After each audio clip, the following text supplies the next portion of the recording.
The Jane Austen Literacy Foundation and Alison Larkin presents Winning Stories 2023. Small Print by Faith Cobaine. Ms. Patton's List of More Appropriate Words by Maggie Iribarne. And This is Danny by Julie Bissell. Read by Alison Larkin. Small Print by Faith Cobaine. The package was pushed through the letterbox 2 days after Nina ordered it. Since working from home, she was addicted to online shopping, especially since breaking up with Steve. At the beginning of their relationship, she'd ordered new lingerie of the upmarket variety, designed to excite, entice, to be removed by another person's hands or teeth. She imagined how Steve would react if he were able to see her latest purchase. Well, it was nothing to do with him now. The package was thin and soft, wrapped in a pink polythene bag. The contents were protected by layers of tissue paper, secured by a pretty sticker with a lily on it. Inside, the garment was folded expertly, and, as she unfolded it, the fabric was soft and buttery. She held it up to herself and detected a hint of perfume. Joy flushed through her.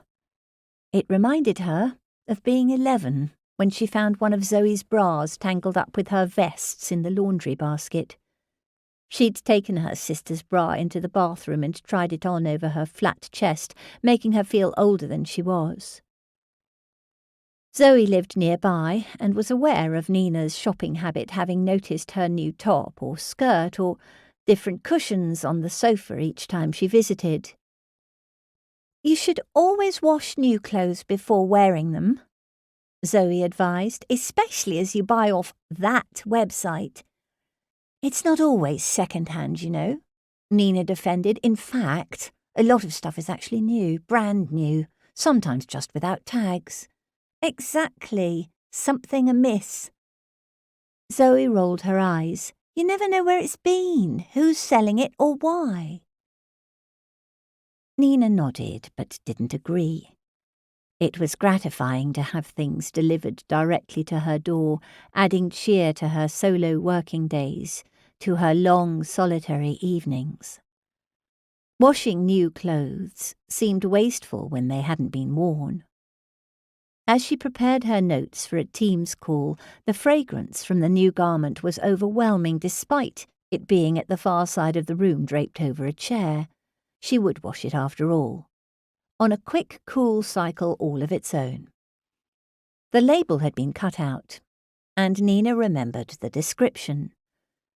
"We specialise in end-of-line ladies' intimate garments. Please note we are required by law to remove labels bearing high street names who cannot be held responsible for the quality and performance of these products. You won't be able to exchange this item, no refunds, no returns. These products are sometimes known as seconds, but we like to say lasts. The last chance for you to enjoy these beautiful garments." As Nina pegged out her new purchase on the rotary line, she hoped her neighbours wouldn't see and imagined them thinking a 45-year-old shouldn't be wearing such a thing, that they may be amused or even confused by her sartorial choices. She was being paranoid and reminded herself they wouldn't be interested in peering at her laundry. Moreover, her new purchase would be dry soon. As she made some calls to the sales department and chased up the mountain of outstanding purchase orders, she glimpsed her new attire fluttering on the line and felt uplifted. It would be delicious to slip it on later. Steve's text arrived predictably at 9:30 p.m. when Nina was about to go to bed. "What are you wearing?" X. She was lounging on the sofa in front of the wood burner, candles lit, listening to a meditation podcast. That evening's online purchase had already been made, a set of bath oils from an aromatherapy website on next-day delivery. A used wine glass filled with chocolate wrappers stood on the hearth. Nina had excavated a handful of Quality Street from the back of the pantry left over from Christmas. The sugar rush and soothing effects of the Shiraz enhanced the sensation of soft fabric against her skin. Her new purchase adorned, its style in harmony with the shape of her body. Steve had recently tried to rekindle certain aspects of their relationship, well, one aspect, and in weaker moments she'd submitted, inviting him over for an hour at night. It shamed her to give in to him. She never told Zoe. Tonight, though, she felt differently. As though her new purchase had gifted her with fortification and resolve. It was none of Steve's business what she was wearing, so she didn't reply to his text and instead went to bed. Passing herself in the full-length mirror on the half-landing, she examined her reflection with a note of mockery. The nightdress was full-length, long-sleeved and high-necked. Its yellow floral print was delicate, featuring tiny chrysanthemums. The absence of a label gave it a kind of anonymity and freedom. She didn't want to know which frumpy old lady's shop it originated from. If any of her neighbours had seen it on the line, they may have thought her grandmother was staying for a few days. She imagined Zoe sniggering, making nun references, and thought how disappointed Steve would be if she sent a selfie in response to his query about her attire. The pictures of the nightie on the website had seduced her into clicking buy now, suggesting coziness, comfort, cosseting, and with no one to cuddle into at night and only herself to see it, what did it matter? Insomnia had been a nightly caller since breaking up with Steve, and Nina hoped the new nightie would take her to a new dimension of peacefulness, that it would conduce her into a deep and restful slumber. As she slipped under the duvet into a deliciously pre-warmed bed, thanks to her new electric blanket, the fragrance she'd tried to rid the nightie of, weirdly, still prevailed. Ignoring it, she put out the light. At 3 a.m., Nina woke, sweating. Something was trampling on her pillow either side of her ears. Whatever it was brushed against her cheek, and she heard the ruffle of bed linen. Lying on her back, she could make out a figure looming over her. She tried to scream, but no sound came out. It began stomping on her mattress, up and down her body, feet astride her, pinning her into the duvet. She couldn't move. A cold draught was conjured by the swing of its clothes. A familiar fabric, the same floral print, the same nightie as hers. The figure twisted around, revealing its face, pallid and waxen, and also familiar, too familiar. It was herself. Eyes screwed shut, mouth tight and pinched. Nina held her breath. Shots of cold adrenaline pumped through her as she lay, fear-frozen, heart-thumping. Only once it stepped off her bed and traipsed through the wall was she able to move her arm to switch on the light. She recalled the tail end of her nightmare, in which the same figure was beckoning to her to follow it. But she had definitely been awake when it trampled on her bed. The rush of air, the depression of the pillow, and that God-forsaken smell catching in her throat. She whipped off the nightie, got up for a glass of water.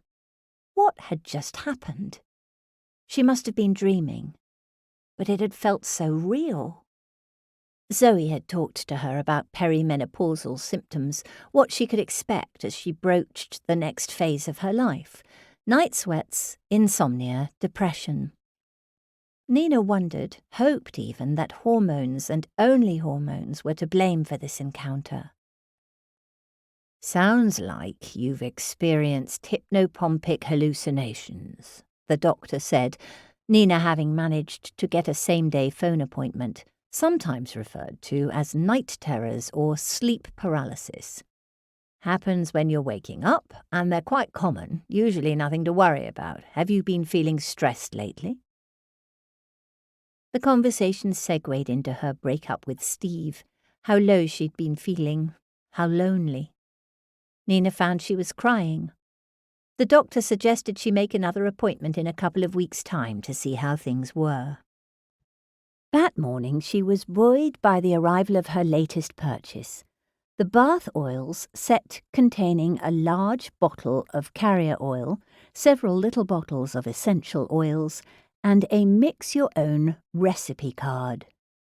Fearing a repeat encounter that evening, she immediately chose soporific seduction, and at lunchtime prepared the mixture prior to the afternoon's interdepartmental Teams call.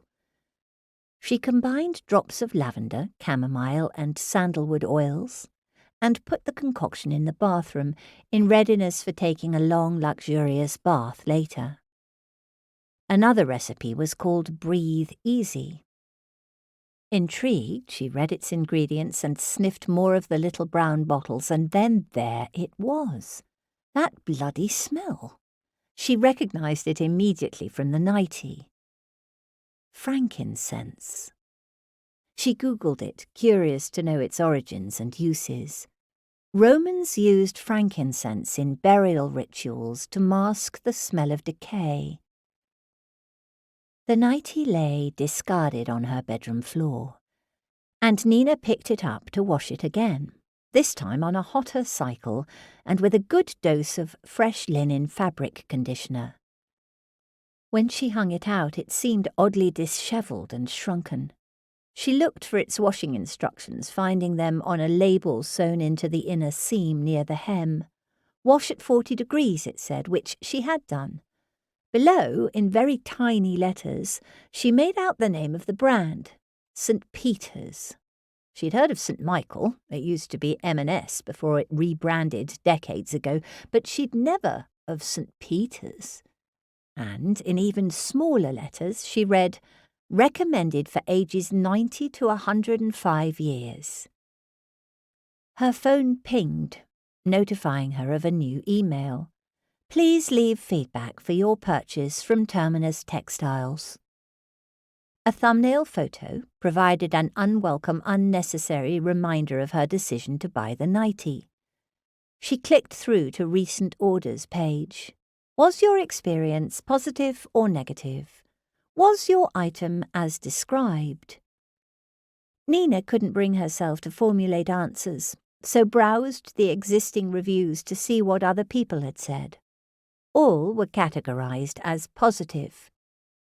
We bought 2 of these for my mother when she began palliative care. Thank you.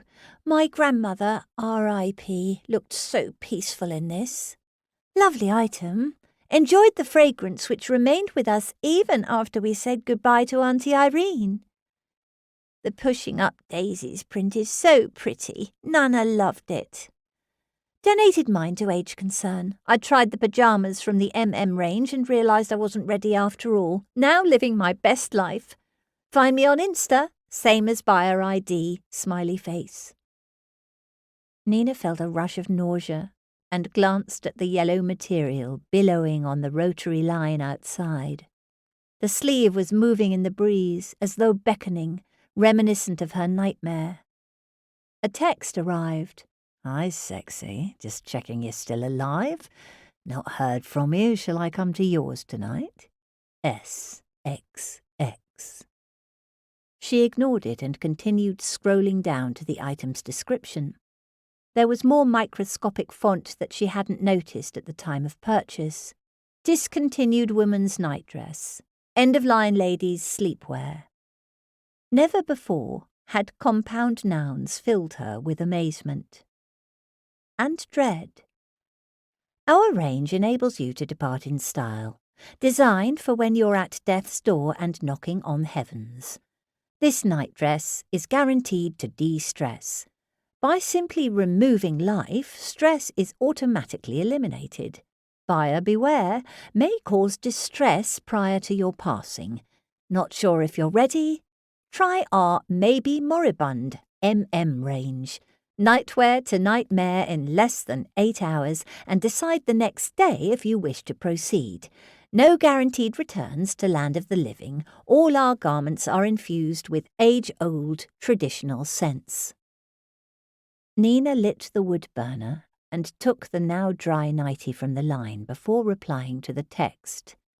Hi, Steve. All well, thanks. Hope same for you. Time for us to move on. Don't contact me again. Nina. She prodded the nightie with a poker, pushing it into the flames, and watched it burn from fabric to ashes. Chapter 2. 2023 Finalist. Ms. Patton's List of More Appropriate Words by Maggie Iribarne. Peripheral. Adjective relating to or situated on the edge, the periphery of something. In just 1 year, I went from the center of my family to the edges. The other mother was put in charge of the food and gifts. The sister took the coats. The cousin fetched drinks. There I sat, small and hunched, perched on an ottoman, an ordinary guest expected to sip lemonade and nibble sandwiches and chat pleasantly with random, vaguely familiar people. Eleanor, your hair is so short. Eleanor, this is just what you need. The first comment came from an old aunt of my daughter-in-law, the last from a younger aunt, referencing my recent divorce from the new baby's grandfather. I didn't want to be peripheral. I wanted to be integral. I wanted to stand at the front of the room and say, no, my barely out-of-college son impregnating someone and getting married soon after is not what I need. What I needed was for my husband to not have said, I feel you lack imagination.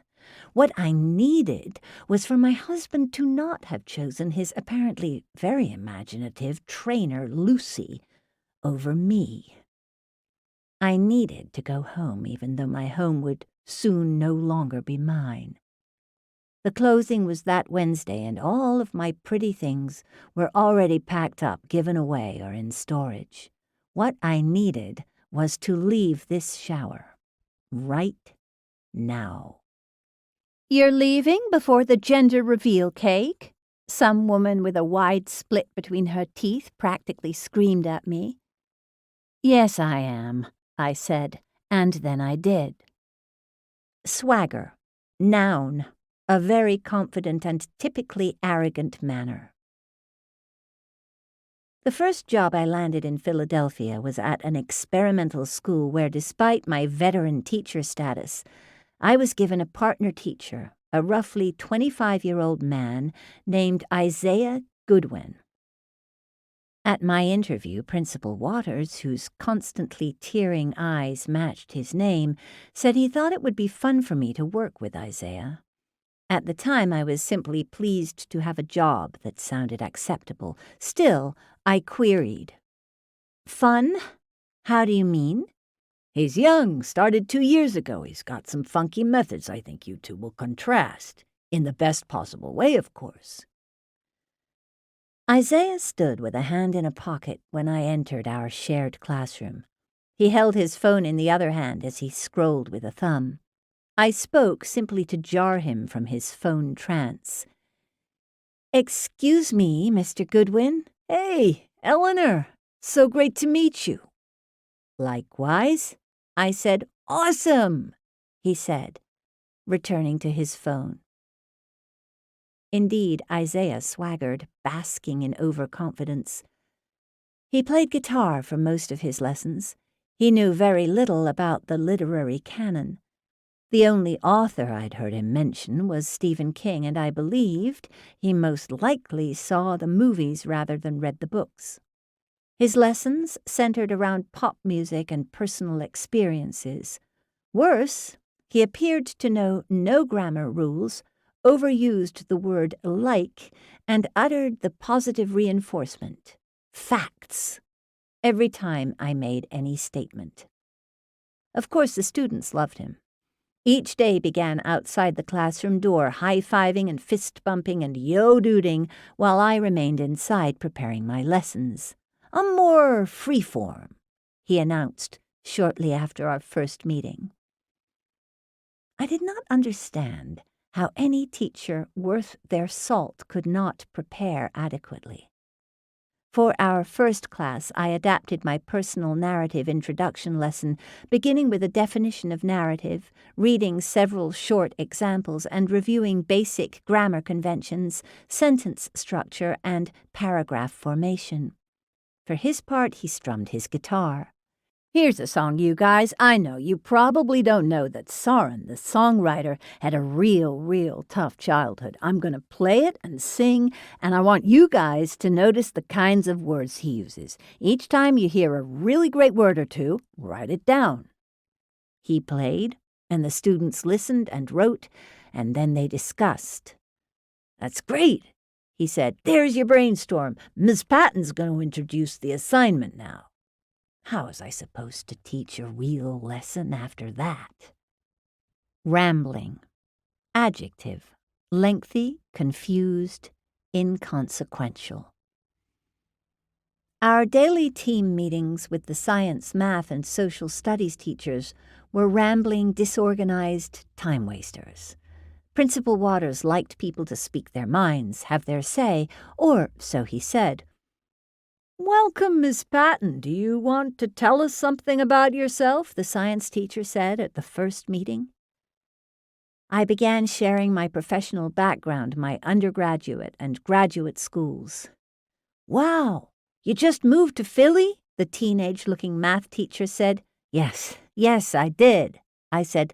"Wow," the simplistic response. After no other comments were made, Mr. Schwartz continued to ramble on about every single student's story.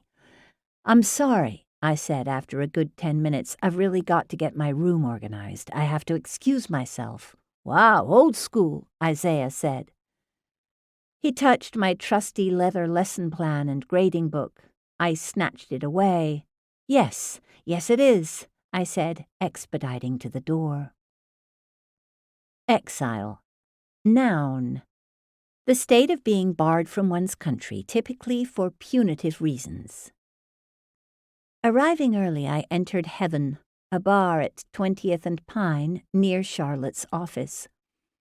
An elegant space, all blues and golds. Very Charlotte. I sat at the bar, ordered a glass of Sauvignon Blanc. I took a breath, listened to the muffled sounds of honking horns and sirens seeping through the walls. After drinks, Charlotte and I planned to head back to her place for dinner, now my place as well. "Come to Philadelphia, start fresh. Stay with me," Charlotte said, seconds after I phoned to reveal the end of my marriage. It was an easy decision, especially since I had no other offers and felt too weak to stand on my own. I studied my aging hands. They looked like someone else's. The indentation where my wedding band lived for 25 years still visible. Every single thing in my life felt this way, foreign, out of body, wrong, off, like exile, like I was being punished. Even my own adult children seemed alien. Phone calls fell flat. My tears and anger toward their father received with edgy silence. I looked around the bar, watching all the elegant people hunched over their phones, feeling as though I was floating on a raft in the middle of a dark sea. Charlotte was late. What would I tell her about my teaching day? "I love it." Bold-faced lie. It was different. Vague truth. I'm lonely, miserable, and lost. Facts.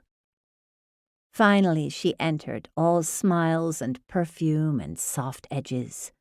I fell into her embrace and cried. Mystify. Verb. Utterly bewilder or perplex. "I'm just not into that," he said, when I showed Isaiah my rubric for the point of view essay. I could not compute his words. A teacher not integrating? Bewildering. I wasn't the best student. Grades trigger me." "Oh," I said. So many times that first year I felt speechless. "BTW, I'm not cool with a 5-paragraph essay assignment for 8th graders, but—" He avoided my eyes. His hands tapped the desk. I sensed he wanted his guitar but left it propped against an opposite wall. "I see, you'd rather sing to them and listen to their tales of woe? Never teach them anything of substance, of value. Isaiah, they need to read and write. They need to be literate." "Whatever. You take the lead, Eleanor. Go for it," he said. Passion. Noun. A strong and barely controllable emotion. We're not a good pair. He calls anything that smacks of traditional teaching old school. He doesn't plan lessons, grade, or know anything about literature or grammar. "The kids love him, Eleanor. He's passionate," Mr. Waters said, raking the Zen garden on his desk. "Passionate? And I'm not passionate?" I gripped the arms of the stupid rocking chair, planted my feet on the floor. "That's not what I said. Calm down. Did you know Isaiah is a veteran?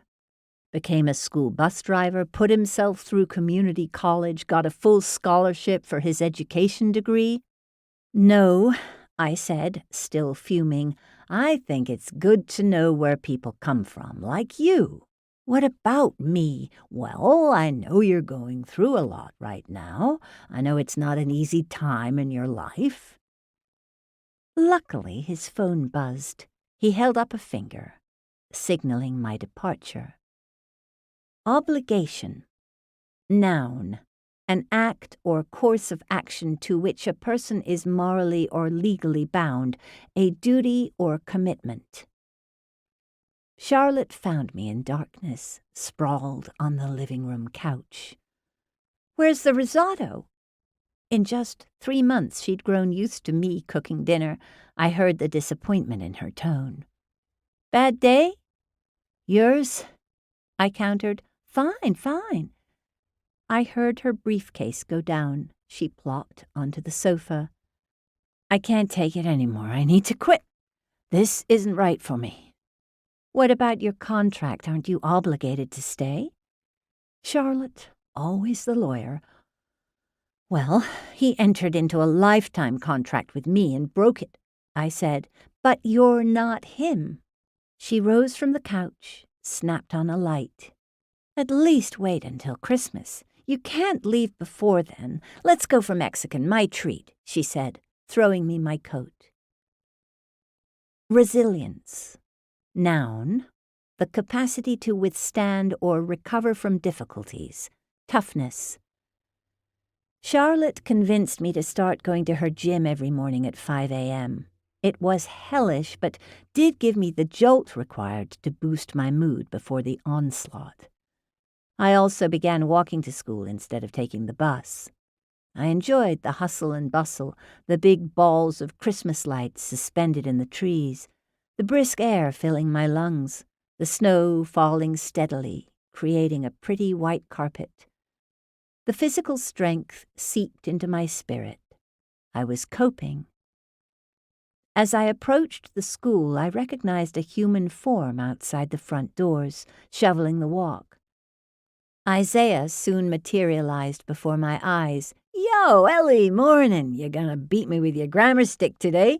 he said, chuckling a little.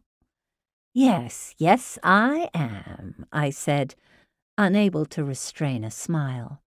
I continued up the steps, turned to see him sprinkling salt on the cement. Inside the building, classical music trickled from Mr. Waters' open door. I had thought him a Grateful Dead guy, not classical. I went to my classroom to get organized. Harmony. Noun. Agreement or concord. In the spring, I moved to a 2-bedroom of my own. My baby granddaughter Eliza would be staying with me for a week in the summer. I needed the space. Isaiah heard me mention it to the social studies teacher and offered to help with the move. At Charlotte's, he eyed my boxes of books. "Wow, this explains a lot," he said. pulling out The Great Gatsby. "I love this one," he said. "Me too. Let's teach it next year," I said. "To 8th graders at our school? Why not? It'd be fun. Can I borrow some? I know I need to read more." In that moment, his face appeared sheepish, younger. "I took you for an e-book kind of guy," I said, lightly punching his shoulder in his way. He reached in the box, stacked Mom and O'Connor and Baldwin and Allende. "Shh! You read all these? Facts.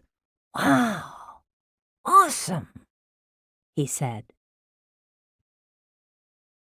Chapter 3. 2023 finalist. This is Danny. By Julie Bissell.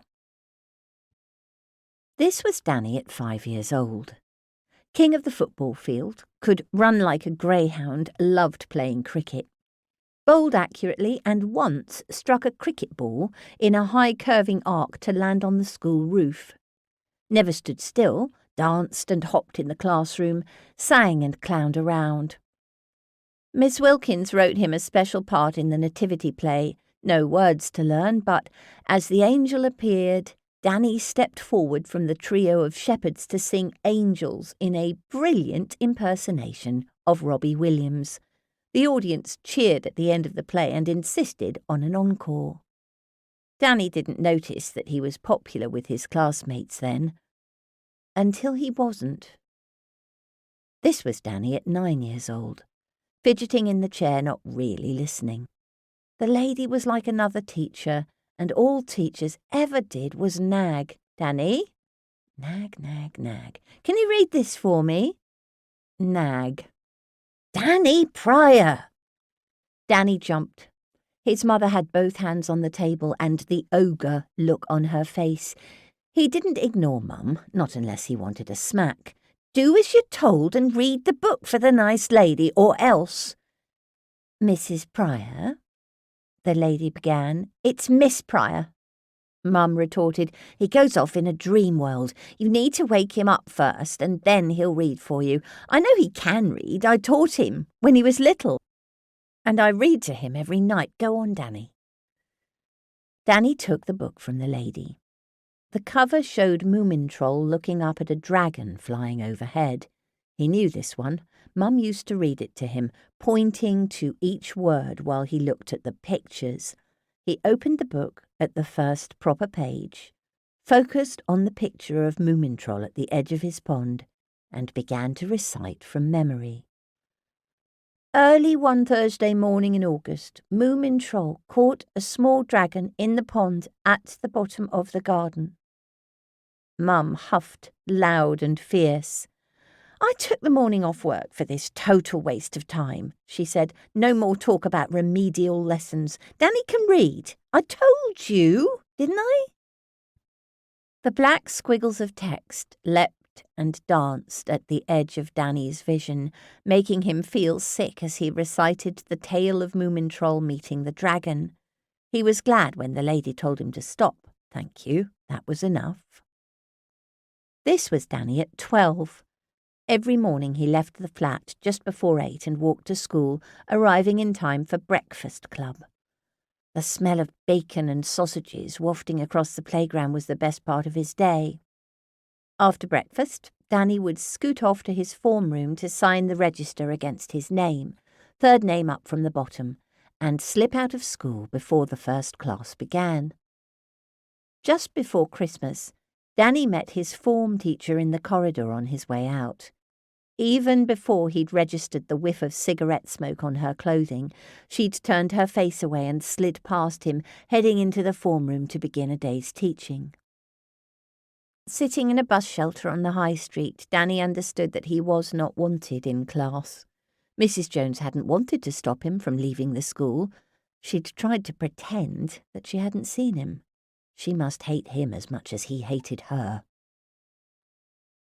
The Christmas lights in Wilco's windows reflected off the wet pavement at his feet, and he heard carols playing every time the door opened.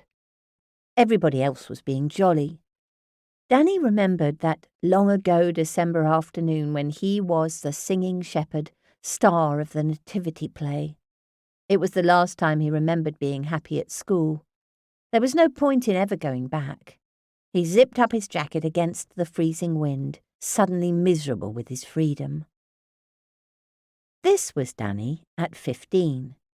Arms folded, feet splayed, leaning back in the plastic chair in interview room 2, the contents of his pockets spread out on the table in front of him and the duty sergeant doing his routine. "Why'd you keep shoplifting, Daniel?" the duty sergeant asked. He'd ask the same question again in exactly 1 minute's time. He always did. Danny's gaze flicked to the clock. Mum would be on her way now, storming down the high street from Dunster's to collect him. She'd be angry for the whole 5 minutes it took to escort him back to the flat, and then she'd be gone, off to her second job cleaning the offices on the industrial estate until 9. He'd be back out on the streets till 10. She'd be asleep in front of the telly by then. "Why'd you keep shoplifting, Daniel?" He used to answer the question, scared and crying that first time he was caught, defiant after that. Recently, not replying. He never took much stuff, not like Boz did. Danny's haul today consisted of 3 Bounty bars and a ham roll that he wanted to grab and eat now, and Boz had scarpered with a bottle of cider just as the copper had grabbed Danny's arm. They never caught Boz for some reason, always Danny. 10 to 6. If Mum didn't get here soon, she'd be late for her cleaning shift. "Have you told my mum I'm here?" Danny asked. "Yes." The policeman smirked. "She said you were old enough to walk yourself home when we'd finished with you." "You can't hold me for long," Danny said. 24 hours. Then you got to charge me or let me go.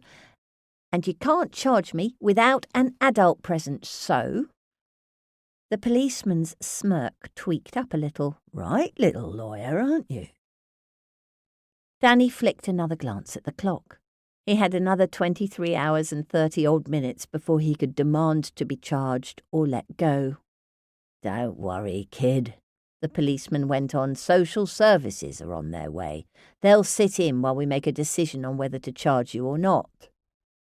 The door opened and another policeman came in. "Want a break, Matt?" Matt obviously did. He gave a final smirk in Danny's direction as he got up and left.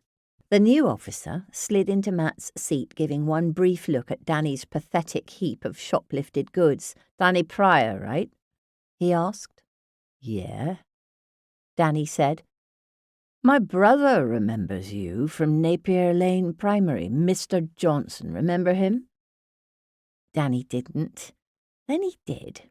The lanky bloke who took them out into the park every Tuesday afternoon and cheered them on to play cricket, football, rounders, running games. "He still remembers your Robbie Williams impersonations. I told him you were a regular down here, and he asked me to ask you whether you still play cricket these days." "Don't get time," Danny said. The clock ticked off another minute. "Shame," Sergeant Johnson said. "He thought you had real potential." "Whatever. While you're sitting here, I'd like to show you something strange." Danny sat up. "I want my mum in here before you do anything weird." "You'll like this kind of weird," Sergeant Johnson said. He pulled a notebook out of his pocket, flipped through it and chose a page. "Notes from a conference I went to last week. Want to read it?" "Not really. Look at the words, Danny." Danny leaned forward and glanced at the text. "Yeah, interesting. Not. Watch this." Sergeant Johnson took a sheet of blue-tinted plastic from the pocket at the back of the book and laid it on top of the text. "Try reading this now." "I can't read," Danny said, suddenly angry. "But I bet you know that if your brother used to teach me." "I know it," Sergeant Johnson said. "Just look at the words, Danny." Danny glanced at the text, then leaned over it properly. stared. It wasn't giving him a headache. All the little letters were staying steady on the page, behaving. "I have dyslexia," Sergeant Johnson said. Danny kept staring, waiting for the text to start dancing and wriggling. It didn't. The text looked back at him from under its cool blue cover, steady, challenging him to decipher its meaning. "I need this filter," Sergeant Johnson went on. "Otherwise the words jump around and I can't focus on them properly." "How does it work?" Danny asked. "Don't know," Sergeant Johnson said. "Want to ask an expert? I can get you referred to someone who can explain it to you. She'll teach you to read as well." Teachers everywhere. Don't look like that, Danny. You need to be able to read before you've got a chance at any job with decent pay these days. If you stick to thieving, it'll be a short career. We all know you and we're watching you. "That's not fair," Danny said. "Bosnick's a lot more than I do. Joshua Boswell makes sure you're the first one to get caught," Sergeant Johnson pointed out. "Ever noticed that he's always closer to the door when you're out stealing?" Yeah, he'd noticed. Wasn't a coincidence then. "When social services arrive, do you want me to talk to them about getting you referred for dyslexia?" The clock ticked off another minute, loud in the long silence. Then another tick. "Yeah," Danny said. This was Danny at 16. Throwing the book at the wall, blue-tinted filter fluttering to the ground. Jenny, smiling, unfazed. "What about if you choose the book?" she asked. "I don't know any books," Danny yelled. "Only books for little kids. I've got a book your classmates were reading for English GCSE if you're interested." "They won't let me take the exam," Danny said. He covered his face with both hands. She was all right, Jenny. Didn't want her to think he was crying. "Doesn't matter about the exam," Jenny said. "It's a good story. But they've stopped your class from reading it, took the books away and made them read something else. If you read it, you can tell them what they're missing." "That's mad," Danny said, letting his hands drop. "Why put a book on the exam list and then ban it?" "Because some parents complained," Jenny said. "It's about a group of boys on a school trip. Their plane crashes on a desert island and all the teachers die." "Sounds great."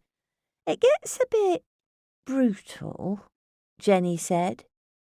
She pulled a book out of her bag and considered it.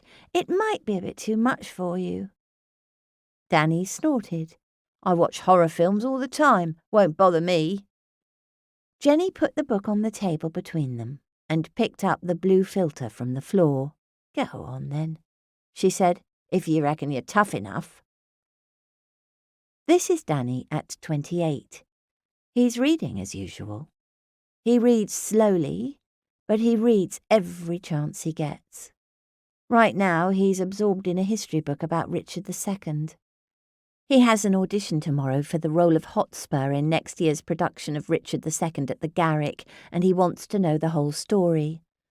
The stage manager knows a knock isn't enough.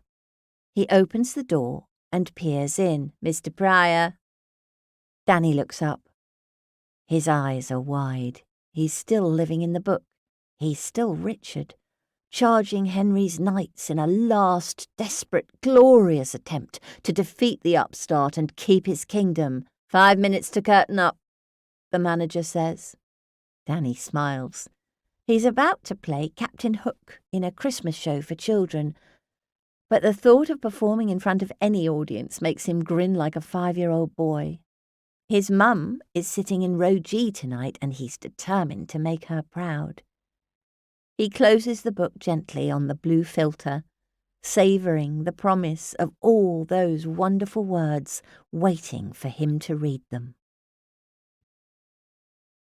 This has been the Jane Austen Literacy Foundation Winning Stories 2023. Small print by Faith Cobaine. Ms. Patton's list of more appropriate words by Maggie Iribarne. And This Is Danny by Julie Bissell. Read by Alison Larkin. Copyright 2023. The Jane Austen Literacy Foundation. Production copyright Alison Larkin Presents and the Jane Austen Literacy Foundation. Thank you for listening.